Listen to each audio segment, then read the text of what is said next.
This story begins with news about the sudden appearance of a monster that emerged from within the earth to hunt down all of humanity, forcing people to seek refuge in high-altitude mountains, because these creatures, called reapers, freeze when they are above 8,000 feet. For this reason, those living on high ground manage to survive the monster's arrival. 3 years after this chaos, at one of the Colorado mountains located 260 feet below the safe threshold, we see a lonely young boy named Hunter secretly observing a group of people on another mountain. Moments later, Hunter, sensing he is being followed, quickly runs back toward the safe line.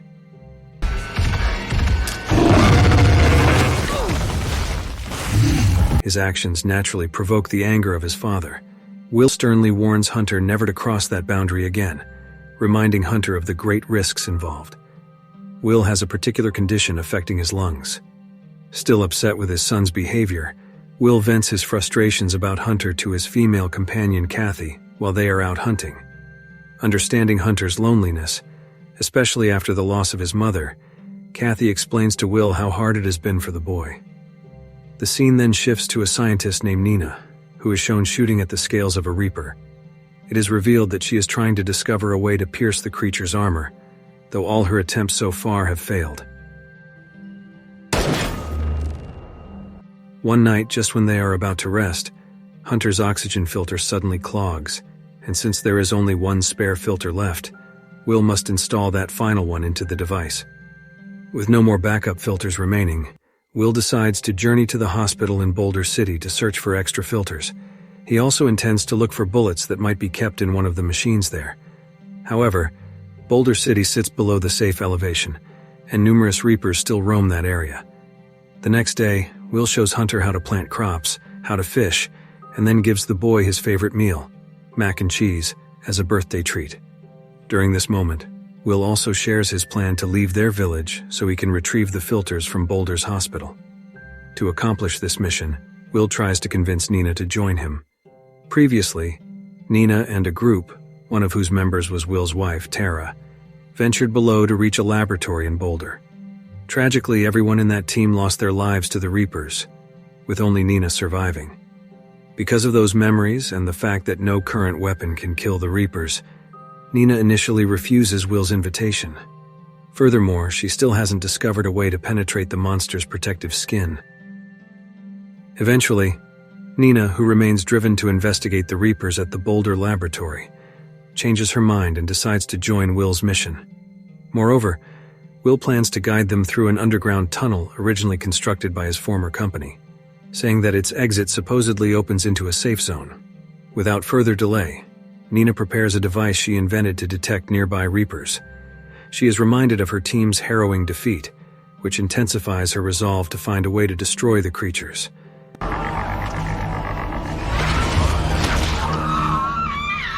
The next morning before departing, Will entrusts Hunter to another woman and promptly goes off to gather weapons for protection.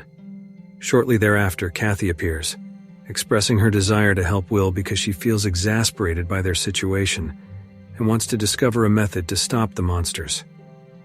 Before they cross the safe line, Nina uses her detection device to ensure there are no Reapers nearby. Once they feel secure, they proceed past the threshold and continue on their journey. On the way, they come across a military vehicle where they successfully obtain some ammunition and a grenade launcher. Additionally, Nina discovers the creature's scales and decides to take them for further study. In short, they arrive at an area called Alta Vista Ski Area, situated at 7,620 feet above sea level. Suddenly, Nina's device indicates the presence of a Reaper approaching from below. Down there! Run! We'll never make it to the line!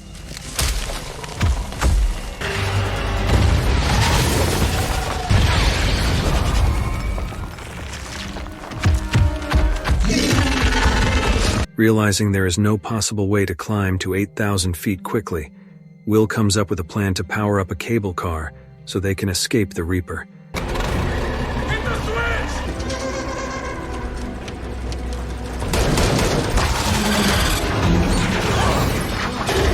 Go, go, go! Jump! Come on!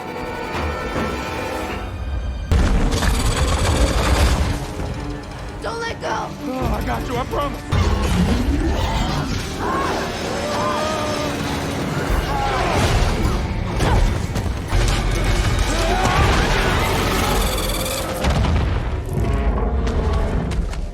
Once they narrowly avoid the creature's pursuit, they take a break at an abandoned lodge located at 8,200 feet. Here, they celebrate their success in escaping and listen as Nina explains everything she has learned so far about the Reapers.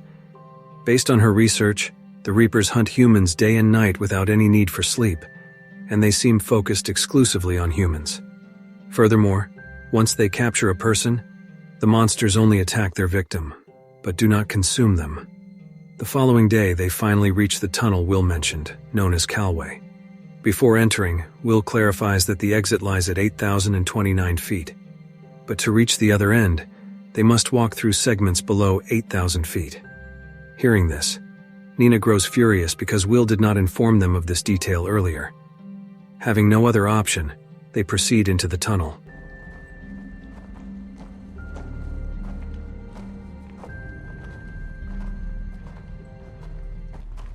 Unexpectedly, eerie noises echo, revealing the presence of a Reaper.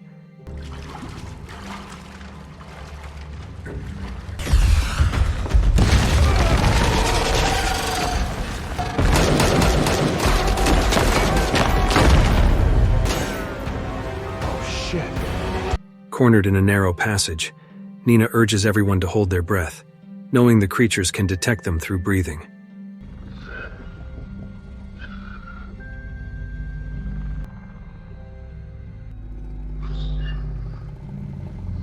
Unable to hold his breath much longer, Will quickly throws a flare to distract the Reaper. Luckily, Kathy finds a corridor blocked by rubble, and they immediately begin digging. Unfortunately, Kathy, overwhelmed by fear, chooses a path leading her right into the Reaper's reach.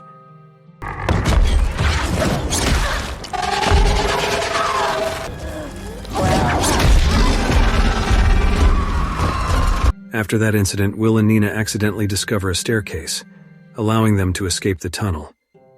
Even more fortunately, the stairs lead them into a vacant village that is stocked with ample food supplies. While they are eating, Nina reveals her purpose for traveling to the Boulder laboratory. She needs certain chemicals that can be applied to the tip of bullets, hoping these special compounds might pierce the Reaper's skin. The next morning, full of hope, they find a vehicle in the village and hurry to Boulder City to secure the filter and complete their mission. Upon arriving at the hospital, Will quickly acquires the filter he needs. However, at that very moment, a Reaper, having sensed their presence, also arrives at the same location.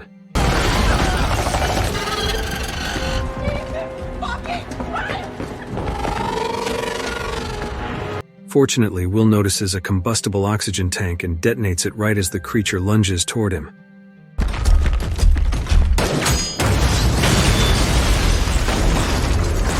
Seeing that the Reaper is momentarily immobilized, Will, who has retrieved what he came for, just wants to return to the mountains and forget his plan to eradicate the Reapers. Nina, however, persuades him to help her find a way to end the terror once and for all. Reaching the laboratory, Nina immediately tests her inventions but continues to fail. She then urges Will to head back to deliver Hunter's new filter, while she remains in the lab to discover how to stop the Reapers.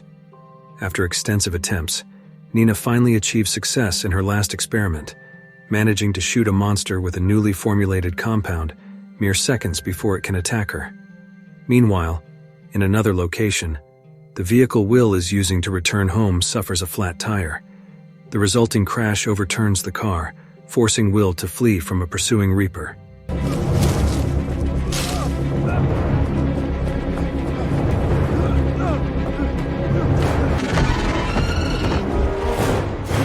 Just as Will approaches the safe line, his progress is halted when he encounters another Reaper, leaving him cornered.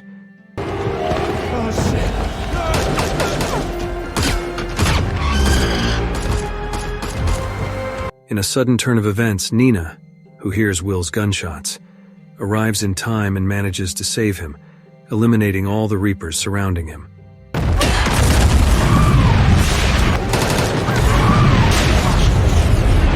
At this point, we learn that the Reapers are actually machines sent by extraterrestrial beings to wipe out humanity so that these invaders can seize control of the planet.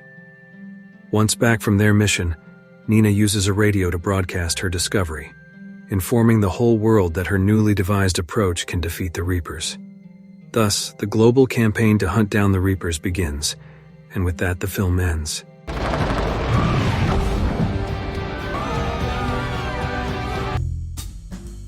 If you like this video, don't forget to subscribe. Because by subscribing you have supported me to make better videos. See you in the next video.